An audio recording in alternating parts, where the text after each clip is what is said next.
with us is Edward Jones financial advisor, Laci Graul, who's also a contributor to our Money Matters column in Birmingham Christian Family. And you specifically share some tips for us about investing as a young person, and that I liked how you pointed out, even in your 20s and 30s, it's important to go down that road. And what are the opportunities as a young adult that financially present themselves we may not even think about? Yeah, certainly. We definitely want to take advantage of these years when time is on our side and we have lots of time for that money to work for us. And just by looking around you, a lot of times there are opportunities to invest that may not be, snazzy or the most exciting, but sometimes the most practical ways are the smartest. So your 401k or your company retirement plan is the best place to start investing. Just taking advantage of that match, making sure that you're contributing a little to it. It doesn't have to be a huge percentage of your salary, but every little bit counts. Also, paying attention to where your savings is at and your emergency fund, and making sure that you have some buffer there so that you have some money to use if there was an emergency. And we like to say when, not if, because emergencies are going to come up. And then also paying attention to your benefits. What company benefits do you get with your job? Is there what life insurance could you potentially get at a much cheaper rate than what you would get if you took it out on your own?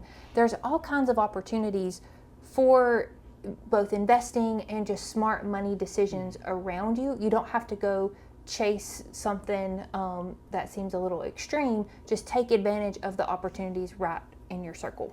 Yeah, you mentioned in terms of really even almost make a list, to try to keep from being overwhelmed. Yes. So I see a lot of times young folks, when they're getting those first few paychecks, it can be very overwhelming. There's new bills on the table. There are, your check may look different. They're cutting out new things that you weren't familiar with. And it can just be a very overwhelming time. And sometimes folks like to just kind of shy away from looking at things and doing kind of an x-ray on their finances. But my favorite, most practical way to start is to sit down and list all your financial goals and priorities and be specific. Don't just say paying off debt, say instead paying down your student loan, paying off a credit card. I want to give charitably, or I want to save up money to go back to school, or save up for my first home.